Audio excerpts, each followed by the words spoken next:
त्याची एक सुंदर गोष्ट सांगितलेली आहे. तेव्हा राजावर काय झालं, राज्यावर संकट आलं. 3 त्या ठिकाणी राज्य त्याच्या विरोधात उभारले.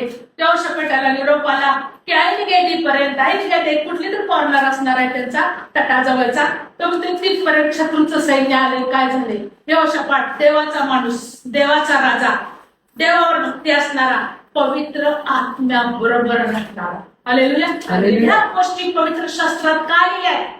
गोष्टीच्या पुस्तकात लिहिल्या नाहीत, पवित्र शास्त्रात लिहिले. कारण ते आत्मिक लोक होते, ते विश्वासू लोक होते, आणि त्याचा लाभ तुम्हाला मला आत्मिक जीवनात व्हायला पाहिजे म्हणून हे लिहिलं गेलेलं आहे. हालेलुया. नाहीतर इतिहासाच्या पुस्तकात गोष्ट असती यहोशापाटाची, पण पवित्र शास्त्रात आहे.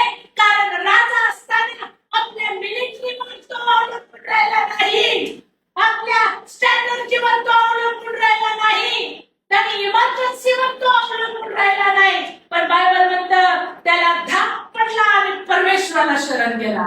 हालेलुया. हालेलुया. धन्य लोक आहे ज्यांना धाक पडतो देवाला शरण जातात, ज्यांना धाक पडून माणसाला शरण जातात त्या लज्जित आणि फज्जित होतात, ज्यांना धाक पडतो आणि लोकांकडे जातात त्या लज्जित आणि फज्जित होतात. पण धन्य लोक आहेत ज्यांना धाक पडतो आणि त्या रात्रंदिवस देवाचं बनवतात, धन्य आहेत ते. हालेलुया. हालेलुया. तुमची साक्षी ती आहे का की धाक पडल्यावर तुम्ही देवाजवळ गेलाय, धाक पडल्यावर रात्रंदिवस रडत आहे, धाक पडलाय तेव्हा तुम्ही कोंडून घेतलेला आहे, धाक पडलाय तेव्हा तुम्ही देवाची स्ट्रॅटर्जी वापरत आहे. हालेलुया. यहोशापाट परमेश्वराला शरण गेला, देवाची आराधना केली, लोक एकत्र केले, फास्टिंग आणि प्रेयर, उपवास आणि प्रार्थना, उपवास आणि प्रार्थना. 3 महत्वाच्या गोष्टी आहेत ज्या तुम्हाला पुन्हा एक वार आत्म्याच्या द्वारे ताकद देतात. ते म्हणजे परमेश्वराला शरण जाऊन उपवास आणि प्रार्थना. हालेलुया. तुम्ही किती मजबूत व्यक्ती आहे ते तुमचा उपवास प्रार्थना.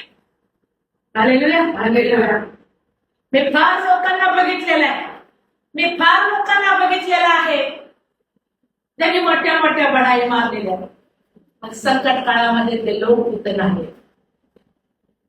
धन्य लोक आहेत तुम्ही ते संकटांना सामोरे पडून. मला एका सिनियर पास्टरनं माझ्या